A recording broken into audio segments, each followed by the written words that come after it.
Greetings and salutations, folks. For some reason, we're playing the Ultimate Doom, specifically Episode 1, Knee Deep in the Dead. Why? I got no specific reason. I just like the game. It's one of those games that I feel like I can go back to years and years later. Oh, I should not grab that. Much after the fact. Although, I doubt this is, as you can tell, this already is not a perfect run. Although, I don't expect to ever achieve perfection in this game. This is a game I just go back to. It is not a game that I seek to master. I do not expect to find all of the secrets or kill all the enemies. I expect to win, and then call it a day, and have a good time maybe doing it. With any luck, that's also the main reason why I'm not playing it on Ultra Violence. I'm just playing it on normal.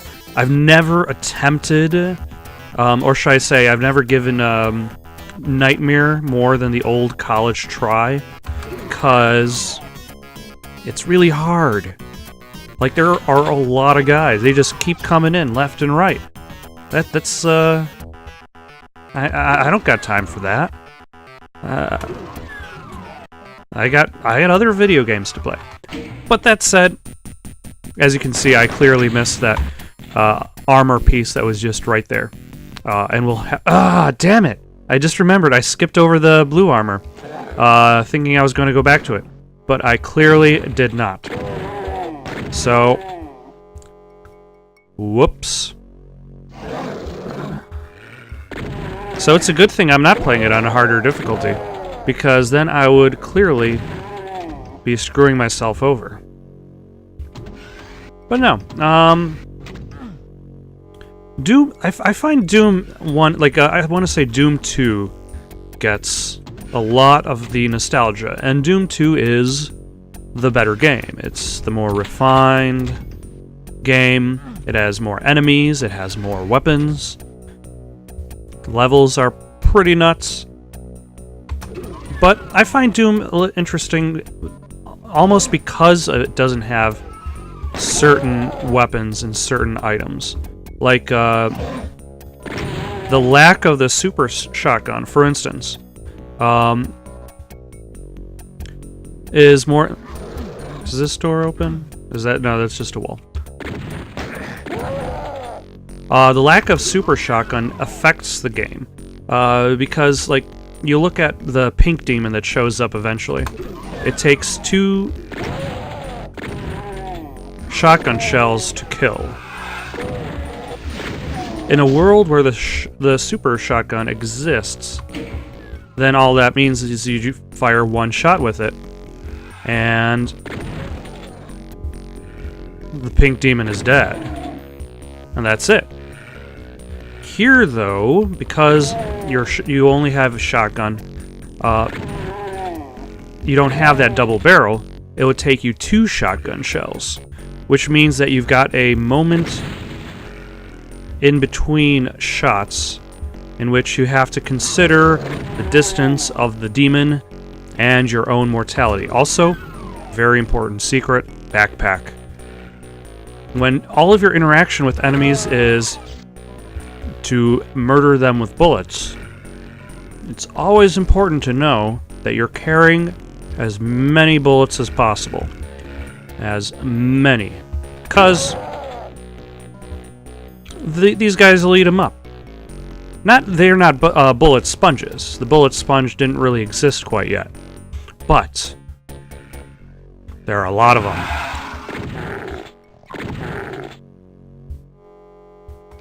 Is this where you get the chainsaw? You know, I played it again recently. I couldn't figure out how. But I think this might be it. Ah, groovy. It's like I just played this game once on the 360. Just for kicks. Just for shits and giggles. And I was like, how do you get the chainsaw? And then I tried again later on. And I'm like, still, how did you get the chainsaw? And I guess that's how. Oh, hello. Greetings and salutations, good sir. What is your boggle? Oh.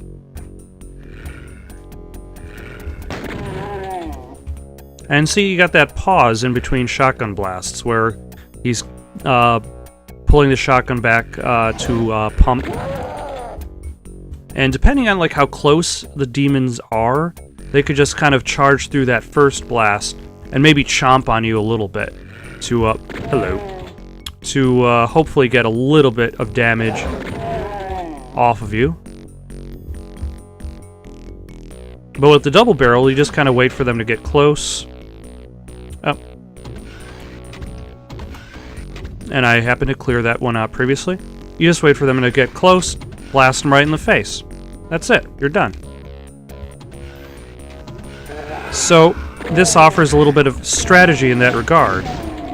Do you use the shot, like, do you use those 2 blasts of shotgun, or do you switch to the chain gun, which is very useful in regards to fighting the pink demons? As the chain gun is very good at stunning folks. Anybody in there? Nobody's in there. Oh, hello. And then you're kind of forced to choose between a lot of options. And in regards to this game specifically, I feel that like the shotgun presents itself as a catch-all solution for many of your problems. Also, I probably shouldn't take cover behind behind explosive barrels. That would likely be hazardous for my health.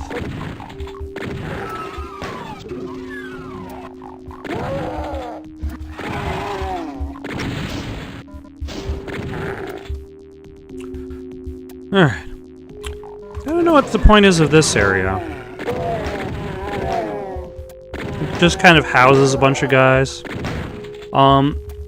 Now, I would say in this particular game, the guys with the shotguns are more dangerous than the imps. Like these guys, those guys are kind of an annoyance. They're there. Also, I probably should have picked up the health kit first.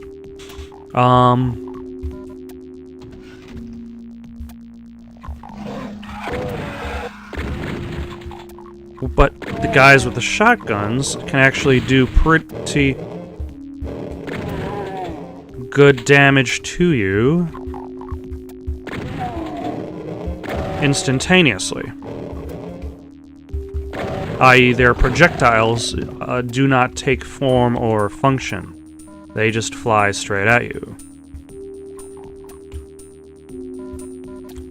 Now I vaguely remember, nope. I remember nothing. Oh, hold on. Was that?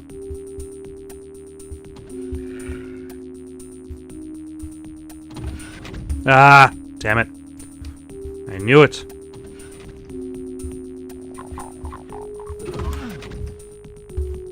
And that leaves to the 200... Ah, damn it.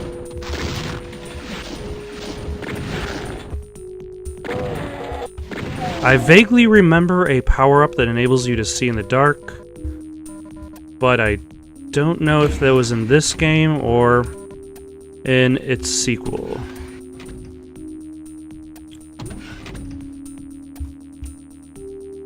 Also, I probably should have picked up the health kit before picking up the giant health boost thing. But we all make mistakes, even if they're an endless stream of mistakes, seemingly infinite in measure.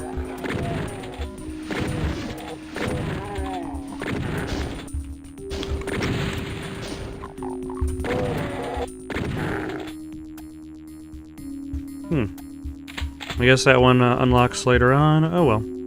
Oh, hello.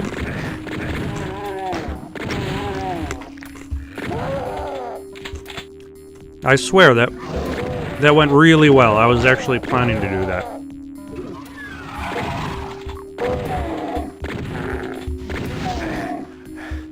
The last time I went through here, I didn't even have that health bonus. So clearly, everything's on the up and up. A little bit of an odd secret, I guess.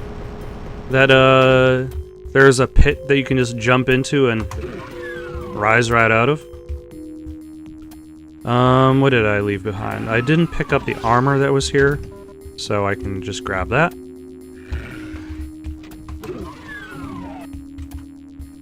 Oh, hello. See, that's why I leave things scattered around, not because I pass them by. It's strategy.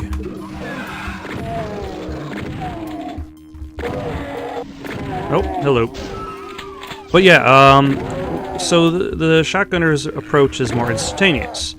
They don't have to wait for the... Like, the imps have to wait for the... Oh, hello. That's who's firing at me. The imps have to wait for fireballs to travel across the screen.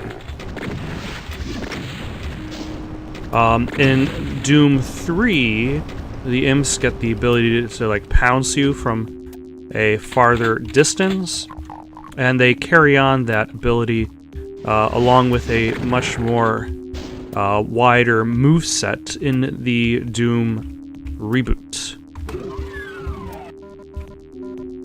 which generally makes them much more dangerous, whereas in this one, not that dangerous.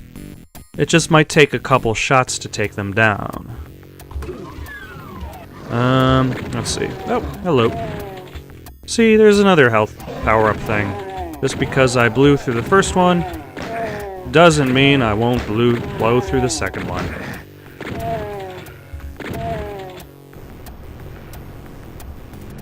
Alright. Oh, hello. Also, I should not take cover next to explosive barrels, as previously mentioned. Also, I probably should have waited to pick one that actually doesn't really matter. Oh, and this leads up to the discovery of the chain gun, which is always very useful. That way I can actually use a weapon outside of... Oh, hello. The shotgun, once in a while. Once in a while. The shotgun is basically the most powerful, basically the best weapon in this game. It's the trusty steed.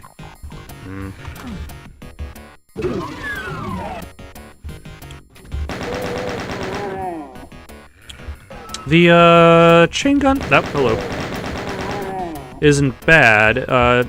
It's more for stunning enemies than anything else.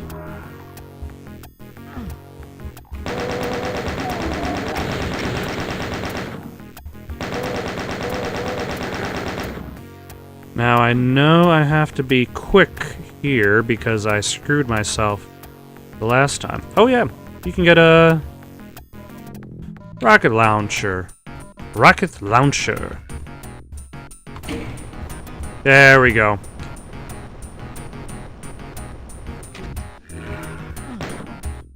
Oh, hello.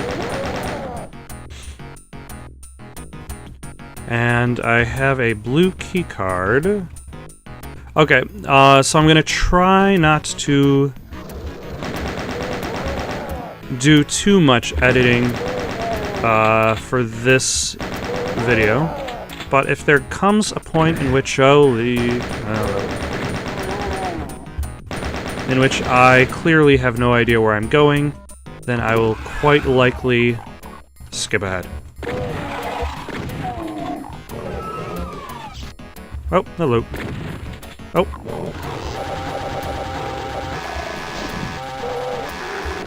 Okay, so obviously, as you can tell, the chain gun is the best weapon to deal with the pink demons. I forget if their name is specifically Pinky. That's what I vaguely remember it to be. Or if I'm just confusing with something I heard from the movie, or Doom 3 in general. But yeah, that's the main thing to really use the chain, because the chainsaw has that similar property.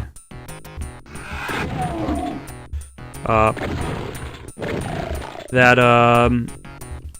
the chain gun has, and that it stuns whoever you're attacking. It stun locks them.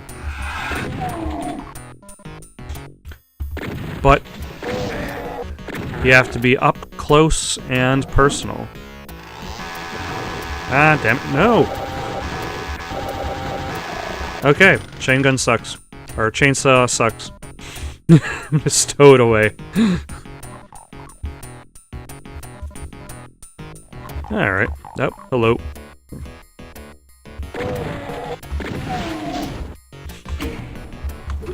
Not that I really expect to use it that much, considering the fact that you have to be up close and personal. Means it's not exactly something you're just going to be carrying around willy-nilly. You're not going to be chainsawing people all over the place. I could use some bullets.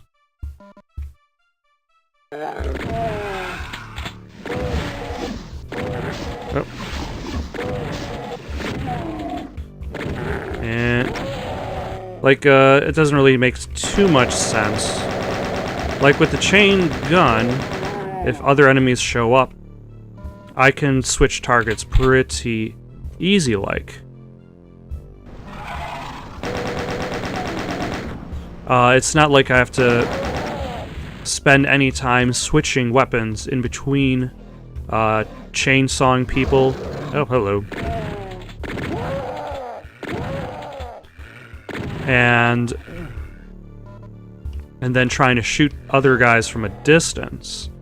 Because that's the issue with the chain, or trying to close that distance and try to hopefully not get hit in the process.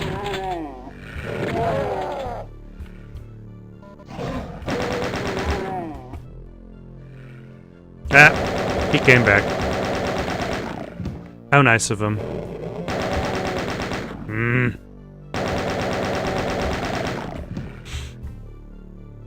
So yeah, so the chainsaw is generally just kind of like a gimmick weapon. And it does who shot me? Oh well. Probably someone over here. So it's pretty much a gimmick in part in 1 and 2. In Doom 64, it becomes a double chainsaw for some reason. Because why not? Oh, hello. Why not become a double chainsaw?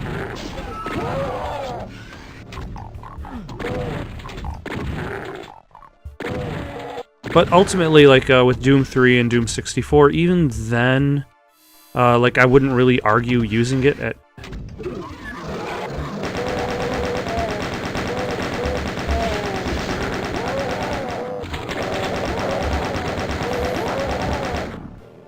Like, I wouldn't argue using the chainsaw at all when you've got pretty much all the other weapon choices. The Doom... Oh my gosh. That did not take very long at all. So, with Doom 1, it brings out the worst of me, in that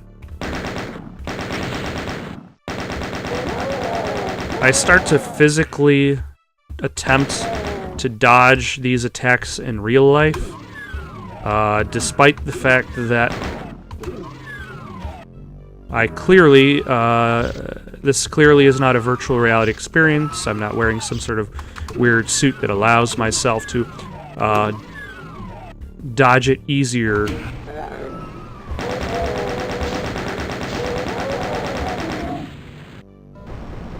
But still, like a projectile, eventually, the longer I play this game, a projectile comes at me, I will physically lean to the right in my chair.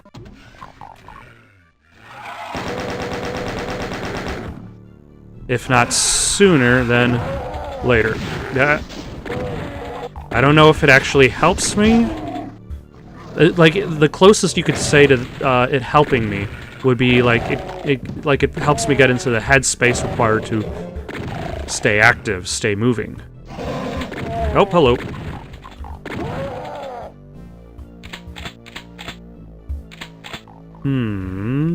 Oh. Oh. Alright. I guess I forgot that section. Now, with the Doom reboot, like, they retool the purpose of the chainsaw.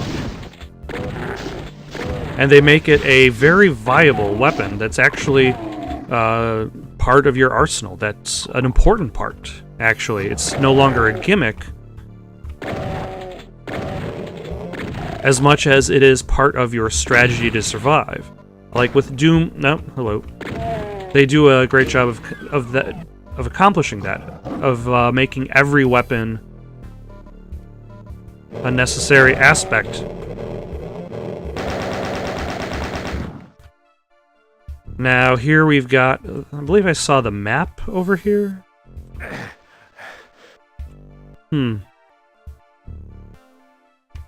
Oh well. I could be insane.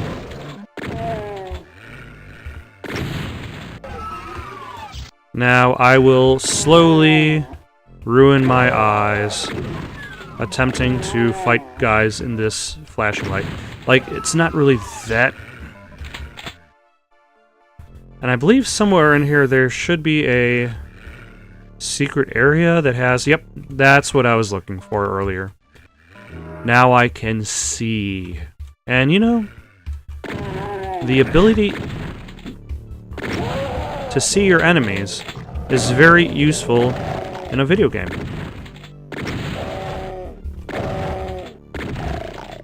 Okay. One barrel explosion, not enough to deal with an imp. Let alone a semi-invisible imp. And then, for some reason, that door opens. Or that wall opens. And eventually, I probably should think about doing like a... do like a save game just at the beginning of the level, just for security reasons. Just in case I screw up really, really badly. I mean... I believe I did state this at the beginning of this whole thing, that I'm not perfect at this game.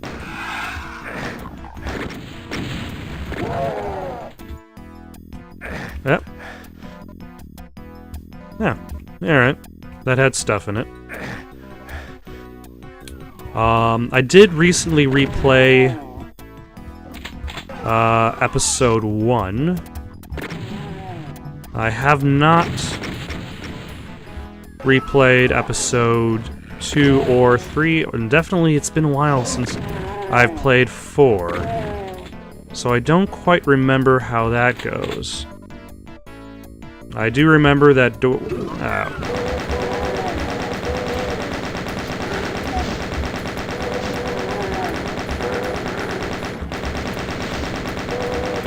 There we go.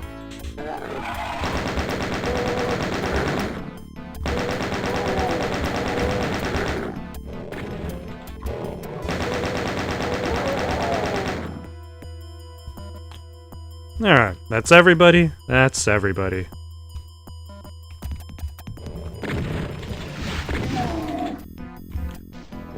Alright. So, what was I talking about? Chainsaws? Yeah. I probably am not going to be using them quite so much.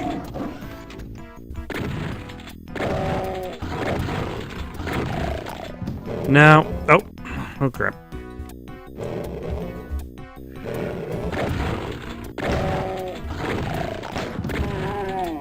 And that's, I suppose this kind of like puts a different spin on one of the things I mentioned earlier.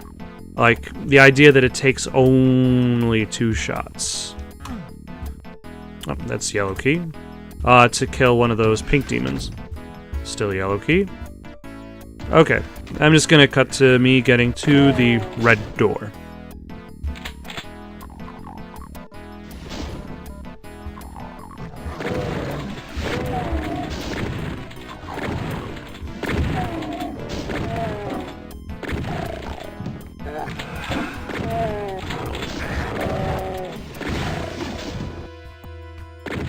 Or not, because I did not expect to actually get surprised by the presence of one of these invisible demons.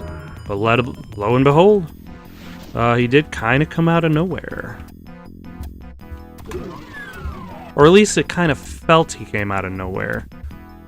Nope, that's where I got the red key, so the red door is probably on this side.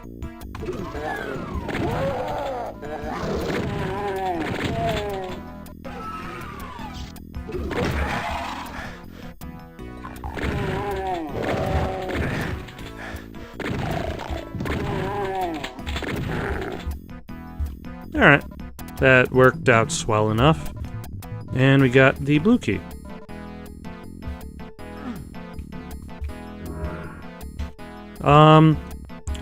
Now, I suppose I could talk about one other thing. The idea of exploration in video games. Oh, hello. Like, if that's something that's true about, like, Doom 3, Doom 1, 2, 3, and its reboot, and 64, is that exploration is... Actually, I probably shouldn't pick those up. Is key to survival. You are not going to get... Or should I say, you should still be successful, but it's going to be a lot more challenging for you if you do not explore the nooks and the crannies.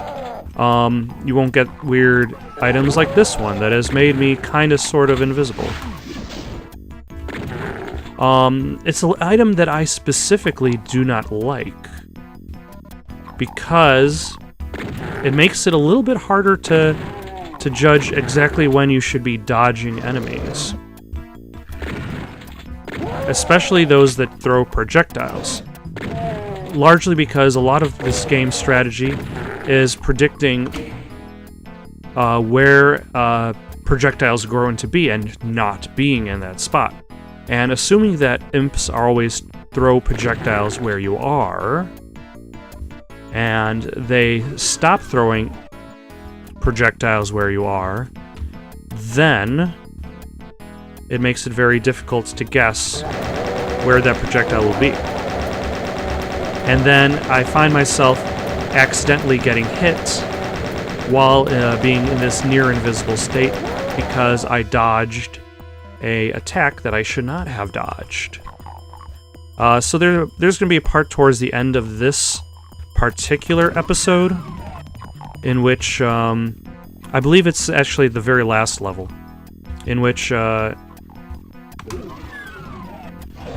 fighting the Barons of Hell. I believe that item is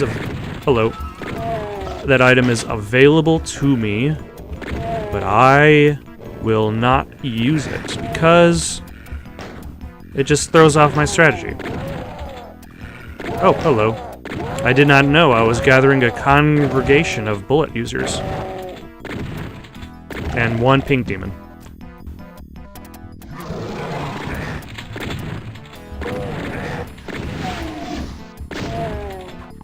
Also with this game in particular, I find it interesting that it kind of throws a curveball towards the idea of conserving weaponry. Like, in future games, not this past game that exists in the past, normally you would conserve the weaponry you like. You would try to have as much ammo on you as possible, so you would think about the future. You'd want to know what you're doing with all your weapons before you get to the location you're using them. So you get some cool top-tier weapons. You probably don't use all of them on the final boss of an area, or like a mid-boss, should I say, of an area of the game.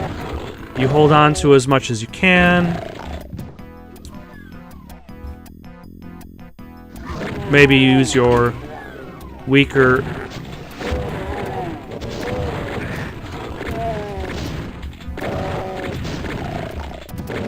Hold on.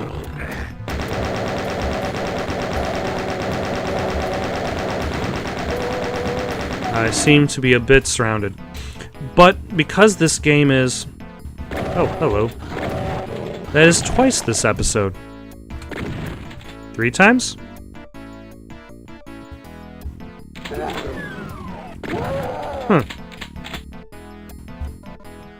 I don't know what was holding up my character just there, but something was. But with like this game, because it's divided into 3 separate episodes, like there's no reason to save your weaponry. There's no reason to conserve your ammo. You get to that final boss, you just let loose. Ah.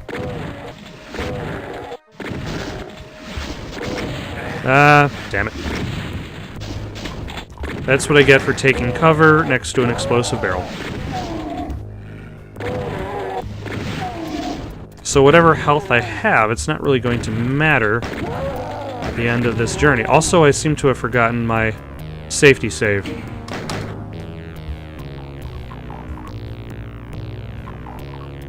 Also, I haven't really mentioned anything about the music yet, but I'm pretty sure it is a well-discussed fact that the original Doom has fantastic music. So I'll hold off.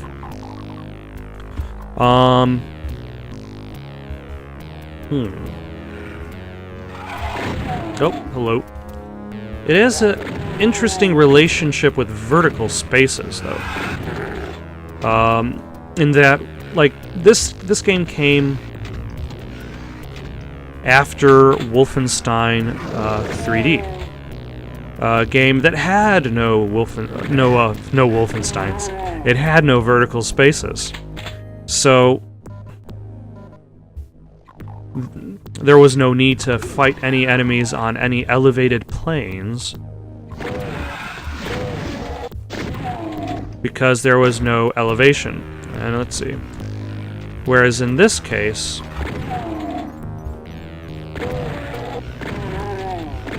you can see people on the scaffolding, or whatever you call that, above me. Still exists in the part where you can't have, like, floors above floors. Oh, hello. But at the very least, you have people higher up. Which presents an oddity in that you can't actually really look up or down in the game. So, like, with Doom and clones of its ilk, there was a lot of auto-aim involved. Especially for people who are slightly above you or slightly below you. Hello.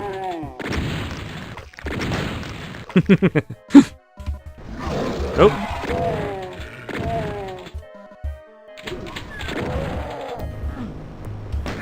I forget, does that... Nope, you can just press the button. Sometimes that's a trap, sometimes that's, not a trap. In that case, it is not a trap.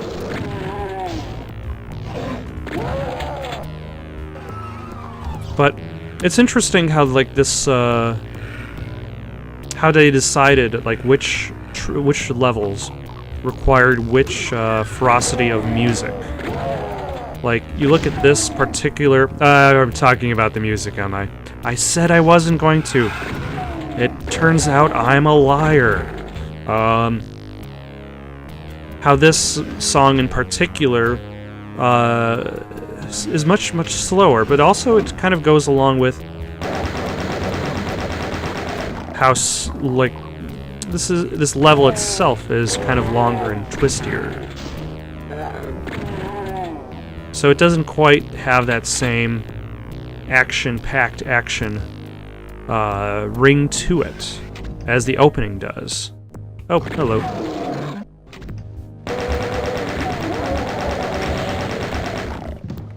I'm surprised that worked so well. I also probably note that I don't know if I use the controls in this game as expertly as I probably could. I think this is one of those examples of games in which there's the way I learned to play, and then there's the way I probably should have. Like, I believe the way that you're supposed to play is you'd have your right hand on the D-pad, and then your left hand is going to be on the left control, in that area. But I think the way that I learned to play so long ago was to keep the left hand on the right control. So everything kind of like... So the hands are very close together. Alright, where do I go next? Okay. And there's not really that much space. Oh, hello. I guess these guys were waiting for me.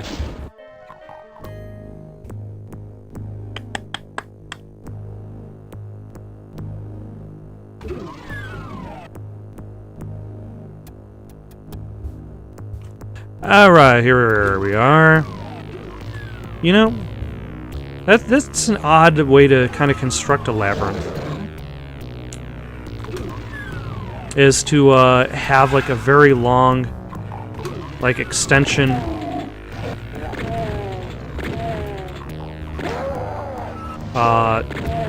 That just has a door that leads directly to a key.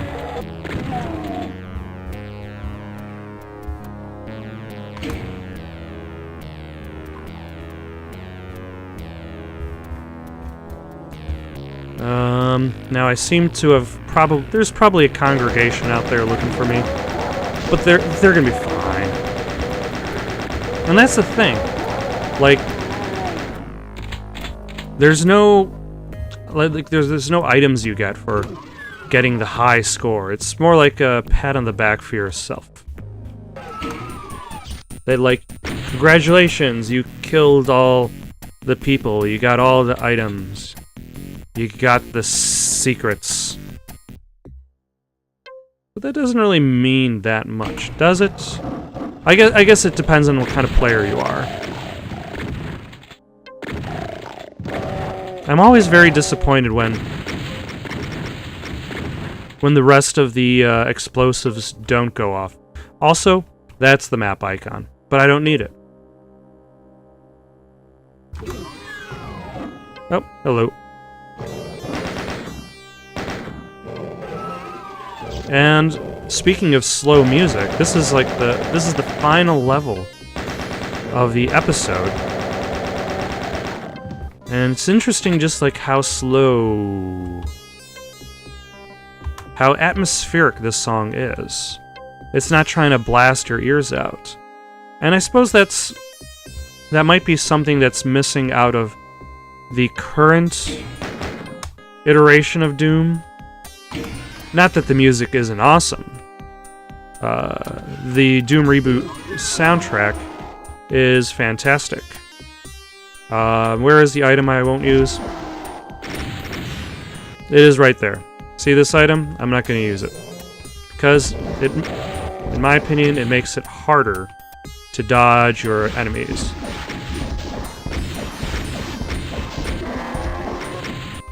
Not that they take that much damage. And it's done.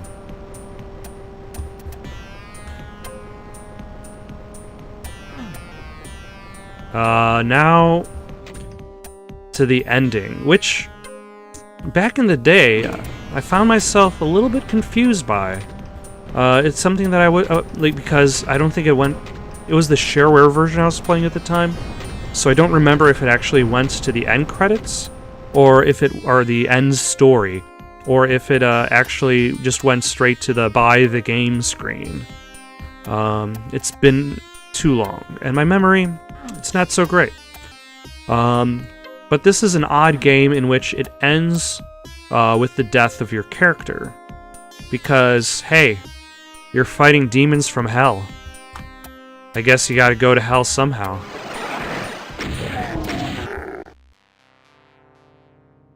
Once you beat the big badasses and clean out the moon base. You're supposed to win, aren't you? Aren't you? Where's your fat reward and ticket home? What the hell is this? It's not supposed to end this way. It stinks like rotten meat, but looks like the lost Demos base. Looks like you're stuck on the shores of hell. The only way out is through. To continue the Doom experience, play The Shores of Hell and its amazing sequel, Inferno. As you can see, okay, so that probably exists. It probably did have that screen for the shareware version, because that is clearly a big advertisement that says, hey, keep playing our game and buy the rest of the stuff. We need the money. Oh, God. Thank you for watching. Questions, comments, recommendations for something to play next? Comment down below or send it on over to itsoundedgoodonpaper@gmail.com. That's itsoundedgoodonpaper@gmail.com. So long for now.